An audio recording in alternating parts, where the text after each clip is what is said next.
नमस्कार दोस्तों, एक बार फिर से आपका स्वागत है एस कासियन यूट्यूब चैनल पर। दोस्तों, जब हम भारत में गवर्नमेंट टीचिंग रिक्रूटमेंट की बात करते हैं तो वो हमें कभी कभी देखने को मिलती है। तो इसमें जो सबसे बड़ी हमारे शिक्षकों के सामने समस्या आती है वो ये आती है कि उन्हें लगता है कि कहीं वो टीजीटी पीजीटी पीआरटी पोस्ट के लिए ओवरेज तो नहीं हो गए। तो आज की वीडियो में दोस्तों बिल्कुल मैं आपको डिटेल में बताऊंगा भारत में आपको जितनी भी सरकारी शिक्षक भर्तियाँ देखने को मिलती है, चाहे वो केंद्र सरकार की शिक्षक भर्तियाँ हो चाहे राज्य सरकार की शिक्षक भर्तियाँ हो, उसमें टीजीटी पीजीटी पीआरटी के लिए एज लिमिट कितनी है। बिल्कुल डिटेल के साथ मैं आपको बताऊंगा कि रिजर्वेशन कैटेगरी के जो हमारे अभ्यर्थी हैं उनके लिए एज लिमिट कितनी रखी गई है, महिलाओं को कितनी एज में छूट देखने को मिलेगी, या फिर जिस भी स्टेट रिक्रूटमेंट में निकली है उनके लिए क्या नियम है, उसी स्टेट से बाहर वाले अगर लोग उसी स्टेट के रिक्रूटमेंट में अप्लाई करते हैं तो उनके लिए एज लिमिट को लेकर क्या नियम है, बिल्कुल डिटेल के साथ हम इस वीडियो में चर्चा करेंगे।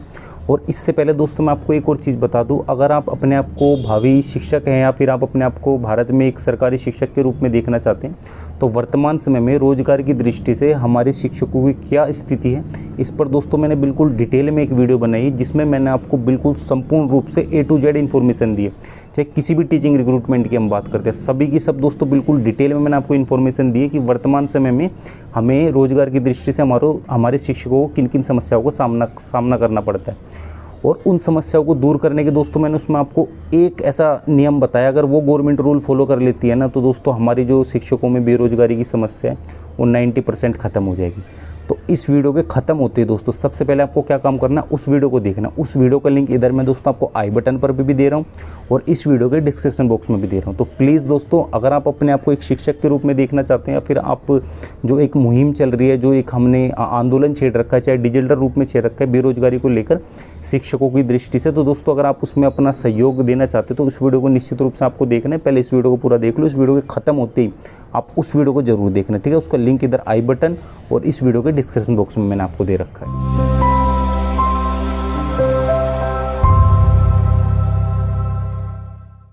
तो दोस्तों इस वीडियो को आप बिल्कुल पूरा देखना, स्किप करके मत देखना। कहीं आप किसी टीचिंग रिक्रूटमेंट की तैयारी कर रहे हो टीजीटी पीजीटी पीआरटी के लिए, और मैं नहीं चाहता ऐसा हो, लेकिन फिर भी अगर आप उसमें ओवर एज हो गए तो दोस्तों आप जितनी मेहनत करेंगे सारी की सारी आपकी मेहनत ख़राब चली जाएगी।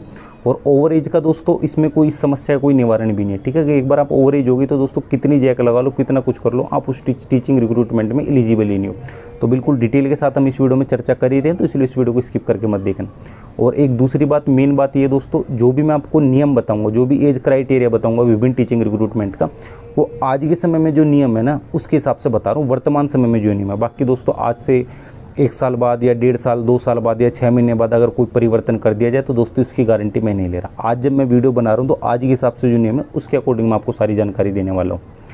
तो सबसे पहले बात करते हैं जो केंद्र सरकार के द्वारा में टीचिंग रिक्रूटमेंट देखने को मिलते हैं, ठीक है। तो बेसिकली दोस्तों आपको काफ़ी सारी केंद्र सरकार के द्वारा टीचिंग रिक्रूटमेंट देखने को मिल जाएंगी, लेकिन जो उसमें मेन हम किन किन पे बात करेंगे। एक केंद्रीय विद्यालय KVS में जो आपको टीचिंग रिक्रूटमेंट देखने को मिलती है, एक NVS नवोदय विद्यालय में जो आपको टीचिंग रिक्रूटमेंट देखने को मिलती है, और एक दोस्तों परमाणु ऊर्जा शिक्षण संस्थान, ठीक है। इसमें भी जो आपको टीचिंग रिक्रूटमेंट देखने को मिलते हैं वो केंद्र सरकार की होती है। ये तीनों ही मैंने आपको संस्था बताई है, केंद्र सरकार की सरकारी संस्था है जिसमें आपको टीचिंग रिक्रूटमेंट देखने को मिलते हैं। तो इन तीनों के बारे में ही मैं एक साथ ही आपको बता देता हूँ, क्योंकि तीनों ही सेंट्रल गवर्नमेंट की है, तो इनमें जो एज क्राइटेरिया रखा गया है वो भी दोस्तों एक जैसे ही रखा गया है। तो सबसे पहले बात करते हैं हम हमारे पीजीटी शिक्षकों के लिए। तो इसमें जो पीजीटी शिक्षकों के लिए मैक्सिमम एज क्राइटेरिया रखा गया है वो रखा गया है दोस्तों 40 वर्ष, ठीक है। और हम जब टीजीटी की बात करते हैं तो टीजीटी के लिए जो मैक्सिमम एज रखी गई है वो रखी गई है 35 वर्ष। और अगर हम जब पीआरटी की बात करते हैं तो पीआरटी के लिए जो मैक्सिमम एज रखी गई है वो रखी गई है दोस्तों 30 वर्ष, ठीक है। तो पीआरटी के लिए 30, टीजीटी के लिए 35 और पीजीटी के लिए 40। ये तो हो गई दोस्तों जनरल कैटेगरी की। अब जो रिजर्वेशन कैटेगरी के हैं, रिजर्वेशन कैटेगरी में ये जो SC ST कैटेगरी से उन्हें 5 वर्ष की एक्स्ट्रा छूट देखने को मिलेगी, और जो हमारे OBC कैटेगरी से हैं उन्हें 3 वर्ष की एक्स्ट्रा छूट देखने को मिलेगी। और इसमें दोस्तों मैं आपको बता दूं, चाहे आप भारत के किसी भी केंद्र शासित प्रदेश या फिर किसी भी राज्य के मूल निवासी, इससे कोई फ़र्क नहीं पड़ता। आप जिस भी कैटेगरी में, आपको उसी कैटेगरी में काउंट किया जाएगा, आपको जनरल कैटेगरी में काउंट नहीं किया जाएगा। कुछ रिक्रूटमेंट होती है उसमें आपको जनरल कैटेगरी में काउंट किया जाता है, उसके बारे में अभी थोड़ी देर में चर्चा कर लेंगे। लेकिन केंद्र सरकार की तरफ से जो भी आपको टीचिंग रिक्रूटमेंट ये देखने को मिलेगी तीनों संस्थाओं में, तो आपको बिल्कुल भी घबराने नहीं, आप बस भारत के मूल निवासी होने चाहिए, चाहे आप किसी भी केंद्र शासित प्रदेश के निवासी हैं फिर आप किसी भी राज्य के निवासी हैं, तो आपको कोई समस्या देखने को मिलेगी। जिस कैटेगरी के आप वो उसी कैटेगरी में आपको काउंट किया जाएगा, और उस कैटेगरी में आपको अगर काउंट किया जाएगा तो एज में आपको क्या छूट देखने को मिलेगी वो मैंने आपको बता दी। अब दूसरी बात करते हैं दोस्तों, महिलाओं को कितनी छूट देखने को मिलेगी। तो चाहे हम टीजीटी की बात करें, चाहे पीजीटी की बात करें, चाहे पीआरटी की बात करें, इसमें सभी तरह की किसी भी वर्ग की महिलाएं, चाहे जनरल कैटेगरी के, चाहे एससी एसटी ओबीसी किसी भी वर्ग की महिलाएं, उन्हें 10 वर्ष की एक्स्ट्रा छूट देखने को मिलेगी। तो एग्जाम्पल के लिए मान के चलो पीआरटी के लिए मैक्सिमम एज क्राइटेरिया 30 वर्ष रखा गया है, तो इसमें 10 वर्ष और ऐड कर दीजिए तो उनके लिए मैक्सिमम एज हो जाएगी 40 वर्ष। मतलब 40 वर्ष तक वो पीआरटी पोस्ट के लिए अप्लाई कर सकते हैं। एनवीएस, केवीएस और जो परमाणु ऊर्जा शिक्षण संस्थान में जो आपको टीचिंग रिक्रूटमेंट देखने को मिलते हैं, जब हम उनकी बात करते हैं तो उनमें, ठीक है। और यही मेन रिक्रूटमेंट है जो कि आपको केंद्र सरकार की तरफ से देखने को मिलती है। तो दोस्तों केंद्र सरकार की जो भी रिक्रूटमेंट देखने को मिलती है मैंने आपको बता दिया। बाकी इससे अलग जब हम बात करते हैं गवर्नमेंट एम्प्लॉय की, या फिर एक्स सर्विसमैन की, या फिर जिस भी संगठन या फिर जिस भी संस्था में टीचिंग रिक्रूटमेंट के लिए उस संस्था का कोई एम्प्लॉय है, तो दोस्तों इनके लिए भी एज में छूट देखने को मिलती है। लेकिन ऐसे बहुत ही कम हमारे अभ्यर्थी हैं, ठीक है, तो इसलिए हमने इस टॉपिक को इस वीडियो में कवर नहीं करा। बाकी अगर आप हमें कमेंट करते हैं तो दोस्तों निश्चित ही आपको भविष्य में इनके लिए भी एज में आपको क्या छूट देखने को मिलती है उसके बारे में आपको एक वीडियो मिल जाएगी। तो हमने केंद्र सरकार की रिक्रूटमेंट की बात कर ली। अब बात करते हैं हम जो आपको केंद्र शासित प्रदेश में टीचिंग रिक्रूटमेंट देखने को मिलती है। अब बेसिकली दोस्तों उस केंद्र शासित प्रदेश में जिसकी सरकार होती है उसी की वो टीचिंग रिक्रूटमेंट होती है, लेकिन कहीं ना कहीं थोड़ा सा रोल रहता है हमारी केंद्र सरकार का भी उसमें। जैसे कि एग्जाम्पल के लिए मैं आपको बताऊँ, DSSB के माध्यम से दिल्ली में जो आपको शिक्षक भर्ती देखने को मिलती है, DSSB के माध्यम से डायरेक्टरेट ऑफ एजुकेशन और म्यूनसिपल कॉर्पोरेशन ऑफ दिल्ली के स्कूल्स में, तो दोस्तों इसकी जो रिक्रूटमेंट होती है दिल्ली सरकार की है। लेकिन जैसे फाइनल रिक्रूटमेंट का इसका नोटिफिकेशन पब्लिश किया जाता है तो जो हमारे एलजी साहब होते हैं उनके इस पर सिग्नेचर होते हैं, और जो एलजी आते हैं वो होते हैं दोस्तों जो केंद्र सरकार के द्वारा सेलेक्ट होकर आते हैं।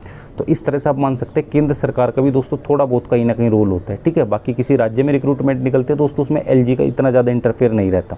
लेकिन हम बात करते हैं किसी केंद्र शासित प्रदेश में टीचिंग रिक्रूटमेंट निकलती है, जैसे कि एग्जाम्पल के लिए मैंने आपको बताया DSSB के माध्यम से जो हमको टीचिंग रिक्रूटमेंट देखने को मिलती है।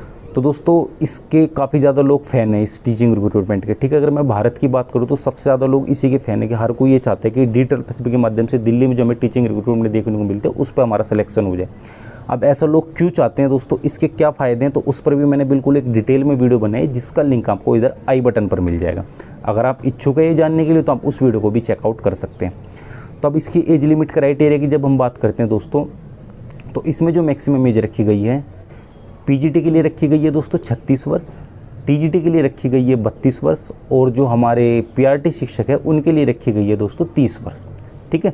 तो ये एज लिमिट रखी गई है जनरल कैटेगरी के लिए। बाकी जो रिजर्वेशन कैटेगरी है उनके लिए वही SC ST के लिए 5 वर्ष की एक्स्ट्रा छूट देखने को मिलेगी, और OBC है उनके लिए 3 वर्ष की एक्स्ट्रा छूट देखने को मिलेगी। लेकिन दोस्तों यहाँ पर एक थोड़ा सा नियम अलग हो जाता है।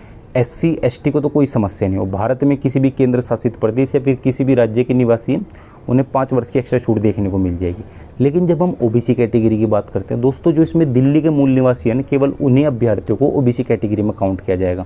दिल्ली से बाहर के जो मूल निवासी हैं किसी भी राज्य या फिर किसी भी केंद्र शासित प्रदेश के, उन्हें जनरल कैटेगरी में काउंट किया जाएगा।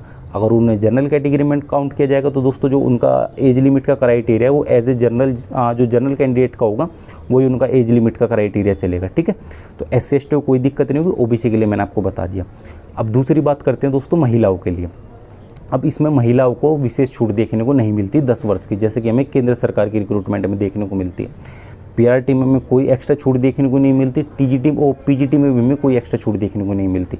लेकिन जब हम टीजीटी की बात करते हैं तो हाँ दोस्तों, टीजीटी में महिलाओं को 10 वर्ष की एक्स्ट्रा छूट देखने को मिलती है। तो टीजीटी की एज लिमिट रखी गई है 32 वर्ष जनरल कैटेगरी के लिए, और तो अगर इसमें कोई महिला कैंडिडेट अप्लाई करती है तो उसकी हो जाएगी मैक्सिमम एज लिमिट 42 वर्ष, ठीक है। तो इस तरह से 10 वर्ष की एक्स्ट्रा छूट देखने को मिलती है। और जो रिक्रूटमेंट थी उसमें टीजीटी पीजीटी पीआरटी तीनों के लिए हमें महिलाओं को छूट देखने को मिलती थी 10 वर्ष की, लेकिन इस रिक्रूटमेंट में केवल टीजीटी पोस्ट के लिए महिलाओं को छूट देखने को मिलेगी।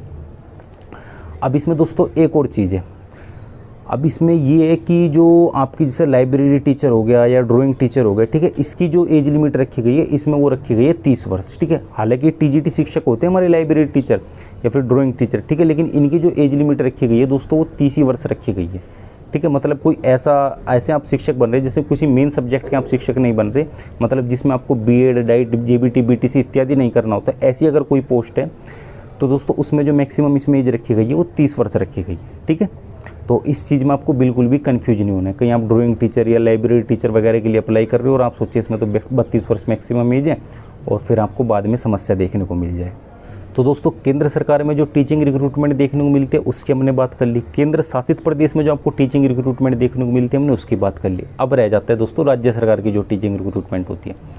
अब दोस्तों भारत में काफ़ी सारे राज्य हैं, ठीक है। अगर मैं हर टीचिंग रिक्रूटमेंट के बारे में आपको बताऊंगा तो वीडियो पता नहीं कितनी ज़्यादा लंबी हो जाएगी, ठीक है। तो राज्य सरकार की जो भी टीचिंग रिक्रूटमेंट आपको देखने को मिलता है, जैसे हरियाणा में कोई टीचिंग रिक्रूटमेंट आपको देखने को मिल गई, बिहार में मिल गई, उत्तराखंड में मिल गई, हिमाचल में मिल गई, हरियाणा में मिल गई, राजस्थान में मिल गई, ठीक है, तो पंजाब में मिल गई। तो ऐसे जो एरिया हैं, ठीक है, जो राज्य हैं हमारे, इसमें कोई भी आपको टीचिंग रिक्रूटमेंट देखने को मिलती है तो उसमें जो एज लिमिट क्राइटेरिया रखा गया है दोस्तों वो पीआरटी के लिए लगभग 30 वर्ष से आपका रखा गया है मैक्सिमम टीचिंग रिक्रूटमेंट में, ठीक है। और जो पीआरटी के लिए रखा गया है वो 32 से 35 वर्ष रखा गया है और 35 वर्ष से ज़्यादा हमारा 35 से 40 वर्ष के बीच में हमारा पीजीटी के लिए रखा गया है, ठीक है। तो प्रत्येक स्टेट की रिक्रूटमेंट के बारे में आपको नहीं बता सकता क्योंकि वीडियो काफ़ी लंबी हो जाएगी, ठीक है। तो मैंने आपको एक लगभग के अप्रोक्स बता दिया, ठीक है, कि कितना एज लिमिट का क्राइटेरिया। बाकी इनके जो नोटिफिकेशन है उसमें भी आप देख सकते हो, उसमें अच्छे से मेंशन किया होगा, ठीक है। तो इतना तो आप खुद भी कर सकते हैं। बाकी जो मेन टीचिंग रिक्रूटमेंट आपको भारत में देखने को मिलती है जिसमें मैक्सिमम लोग अप्लाई करते हैं उनके बारे में मैंने आपको बता दिया। अब दोस्तों जो आपको स्टेट की तरफ से, जो राज्य की तरफ से, राज्य सरकार की टीचिंग रिक्रूटमेंट देखने को मिलती है, इसमें एक नियम और होता है। अब इसमें जब हम रिजर्वेशन कैटेगरी की बात करते हैं ना, तो जिस भी स्टेट में रिक्रूटमेंट निकली है तो उस स्टेट के जो मूल निवासी, केवल उन्हें ही रिजर्वेशन कैटेगरी में काउंट किया जाता है। उस स्टेट से बाहर के जितने भी मूल निवासी हैं तो उन्हें सबको जनरल कैटेगरी में काउंट किया जाता है। अगर उन्हें जनरल कैटेगरी में काउंट किया जाएगा तो उनके लिए जो एज लिमिट क्राइटेरिया होगा वो दोस्तों जितना जनरल के लिए होता है उतना ही उनके लिए होगा, ठीक है। तो इस बात का ध्यान रखना है। लेकिन इसमें क्या होता है, कुछ स्टेट ऐसे हैं जो टीचिंग रिक्रूटमेंट निकालते हैं, कुछ दूसरे स्टेट को कुछ सहूलियत दे देते हैं। जैसे कि हरियाणा में अगर कोई आपको कभी कभी टीचिंग रिक्रूटमेंट कोई देखने को मिले उसमें ये बोल देते हैं कि राजस्थान का अगर कोई कैंडिडेट अप्लाई करता है तो वो SC ST OBC है तो उसी कैटेगरी में काउंट किया जाएगा, ठीक है। और राजस्थान में कोई रिक्रूटमेंट निकलते हैं तो हरियाणा वालों को छूट दे देता है, ठीक है। इसी तरह हरियाणा में कोई टीचिंग रिक्रूटमेंट निकलते हो पंजाब वालों को छूट दे देगा, पंजाब में कोई टीचिंग रिक्रूटमेंट निकलते हो हरियाणा वालों को छूट दे देगा, ठीक है।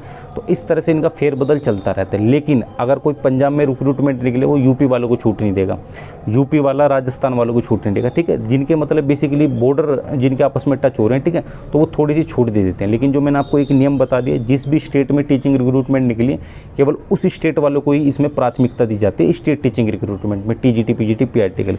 बाकी स्टेट से बाहर वालों के लिए जो रिजर्वेशन का मैंने आपको बता दिया उन्हें जनरल कैटेगरी में काउंट किया जाता है। बाकी जो जनरल कैंडिडेट है उन्हें भी दोस्तों कुछ ही % सीट्स देखने को मिलती है, ठीक है। तो ये मैंने आपको एक सामान्य सा नियम बता दिया।